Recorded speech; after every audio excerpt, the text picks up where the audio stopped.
चमका सोना, चमकी चांदी, चमके हीरे मोती। असली कोहिनूर की पहचान वही करता है जिसकी नज़र पार की होती। हेलो फ्रेंड्स, वेलकम टू मेरी कहानियाँ। एक बड़ी सी महंगी कार फुल स्पीड में सारी कारों को पीछे छोड़ती हुई जा रही है।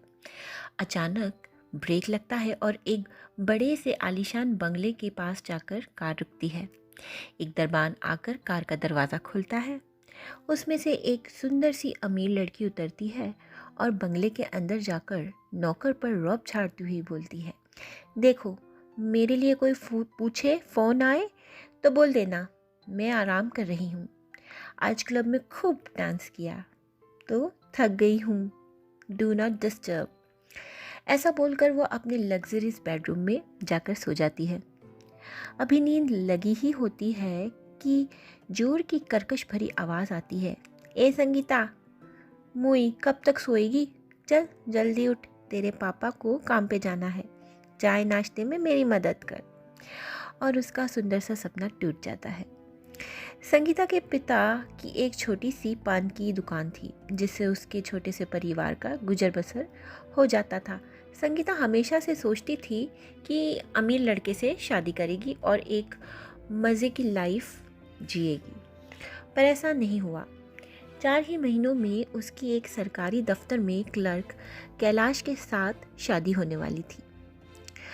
अमीर तो नहीं, पर संगीता ने सोचा सरकारी पक्की नौकरी है और वो भी ऐसे विभाग में जहाँ रिश्वत ज़ोर शोर से चलती है, तो उसके सारे तो नहीं पर थोड़े बहुत शौक तो पूरे हो ही जाएंगे। खैर, शादी हुई, कुछ साल निकले। संगीता के एक बेटी फिर एक बेटा हुआ। वैसे तो संगीता बहुत खुश थी अपनी फैमिली लाइफ में, पर उसके शौक पूरे नहीं हो पा रहे थे क्योंकि कैलाश एक ईमानदार और सीधा साधा इंसान था। जो सैलरी आती उसे घर की ज़रूरतें पूरी होती और बच्चों को शहर के सबसे अच्छे स्कूल में दाखिला करवाया था तो उनकी फ़ीसों में चले जाते। कैलाश का मानना था कि किराए के घर में ज़रूर रह लेंगे, पर बच्चों की पढ़ाई अच्छी ही करवाएंगे।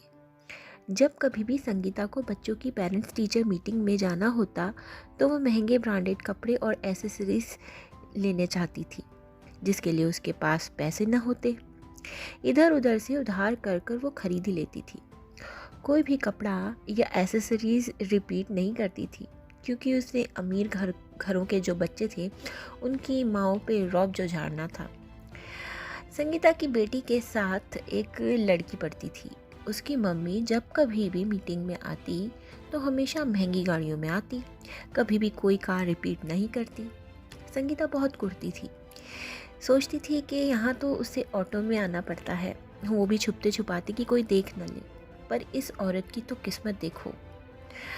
फिर संगीता ने कैलाश से कार की डिमांड करनी शुरू कर दी। इसी बीच एक बड़ा सा सेठ उनके घर आता है और कैलाश को एक बहुत ही बड़े प्रोजेक्ट के लिए टेंडर की डिटेल्स मांगता है। इसके बदले में वो सेठ लाखों की रिश्वत ऑफर करता है। कैलाश मना करना चाहता है पर संगीता ज़बरदस्ती रिश्वत के लिए उसे मनवा लेती है। फिर क्या, अब तो संगीता ने कार के साथ साथ पॉश एरिया में बंगला भी बुक करवा लिया था। अब तो बंगले की किश्तें भरने के लिए संगीता बार बार कैलाश को रिश्वत लेने के लिए मनवा ही लेती थी। करीब 6-7 साल बीत गए हैं। अचानक संगीता उसी औरत से मिली जो स्कूल में अलग अलग कारों में आया करती थी, क्योंकि संगीता उसी कार के शोरूम में एक सेल्स पर्सन थी जहाँ पर वो औरत आज कार खरीदने आई थी। जैसे ही संगीता ने उसे देखा तो शोरूम के मालिक से तबीयत ख़राब है यह बोलकर आधे दिन की छुट्टी मांग ली और घर जाने लगी। पर उसका सामना उस औरत से हो ही गया। संगीता को देखते ही वो औरत बहुत खुशमिजाजी से मिली और पूछा, आप भी यहाँ पर कार लेने आए हैं? तो संगीता में हाँ सर, हाँ के उसमें सर हिला दिया।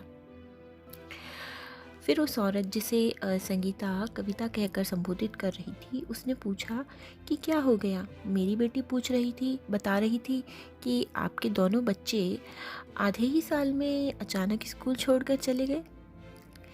इस पर संगीता ने कहा कि उसके पति ने अपना बिजनेस दूसरे शहर में शिफ्ट कर लिया है, तो वहीं पर मूव कर गए और आज इस शहर में किसी काम से आना पड़ा, तो सोचा नई कार लेनी है तो यहाँ पर भी नज़र घुमाकर देख लेते हैं। फिर कविता ने कहा कि इतने सालों बाद आप इस शहर में आए हैं तो हमारे यहाँ चाय पीकर तो जाना होगा, और थोड़ा जोर दिया। फिर संगीता मना ना कर पाई, पर जब वो कविता के घर गई तो हैरान रह गई। वो एक मिडिल क्लास कॉलोनी में रहती थी। छोटा सा घर था। जब घर में घुसी तो बेसिक सा फर्नीचर। फिर कविता ने लड्डू का बॉक्स संगीता के आगे किया और कहा, लीजिए, मुंह मीठा कीजिए, आज हमारी पहली कार आई है। संगीता यह सुनकर दंग रह गई। फिर कविता से पूछा, आप ये आपकी पहली कार है? तो आप स्कूल में किस किस कार में आया करती थी? इस पर कविता ने बताया कि उसके पति एक बहुत ही बड़े सेठ के यहाँ काम करते थे, ड्राइवर का, और वो सेठ बड़ा दयालु था। जब उसे पता चला कि हमारे दोनों बच्चे पढ़ाई में बहुत अच्छे हैं, तब शहर के सबसे अच्छे स्कूल में दाखिला करवा दिया। घर स्कूल से बहुत दूर था, तो मेरे पति को अपनी कार दे दिया करते थे जब भी हमें स्कूल जाना होता था, कि दिक्कत ना हो और टाइम पर पहुँचे। और उनके पास बहुत सारी महंगी कारें थी, तो जब जो कार निकली होती वो लेकर हम स्कूल आ जाते थे। सेठ का निधन हो गया तो उनका बेटा सेठानी को अपने साथ अमेरिका ले गया, तो मेरे पति की नौकरी भी चली गई। फिर मेरे पति ने हिम्मत करके लोन पर एक टैक्सी खरीदी और सवारी चलाने लगे। भगवान की दया से काम अच्छा चल रहा है, तभी तो आज हमारी पहली कार आई है घर में। संगीता तो उसका सर चकराने लगा। उसने चाय पी और तुरंत ही चलने को कहा। कविता ने शोरूम तक छुड़वाने को कहा, क्योंकि संगीता ने ऐसा बहाना किया था कि उसकी कार शोरूम के वहाँ खड़ी है। तो संगीता ने कहा कि नहीं, ज़्यादा दूर नहीं है, मैं चली जाऊँगी। संगीता कॉलोनी के बाहर निकली और ऑटो लिया और अतीत में खो गई। एक बार रिश्वत लेने के लिए कैलाश को मजबूर जो किया, फिर दूसरी बार और सिलसिला चलता गया। कैलाश पूरे विभाग में बदनाम हो गया और एक दिन रंगे हाथों पकड़ा गया। 5 साल की जेल हुई। अब सदमे में है और घर से बाहर नहीं निकलता। नौकरी तो चली गई उसकी। दोनों बच्चों की पढ़ाई में रुकावट ना आई, इसलिए नाना नानी के पास भेज दिया था उन्हें। घर का खर्च चलाना था, तो संगीता ने इस कार के शोरूम में नौकरी कर ली। संगीता ने सोचा कि खुद की छोटी शान के लिए कैसे उसने हंसता खेलता परिवार अपना तोड़ दिया। पैर उतने पसारे होते जितनी चादर थी, तो आज कविता की तरह ही उसका परिवार भी तरक्की कर रहा होता। हर चमकती हुई चीज़ सोना नहीं होती। आज समझ में आया उसे, जब उसका सोने जैसा परिवार कहीं खो गया। आई होप आज की कहानी आपको अच्छी लगी होगी।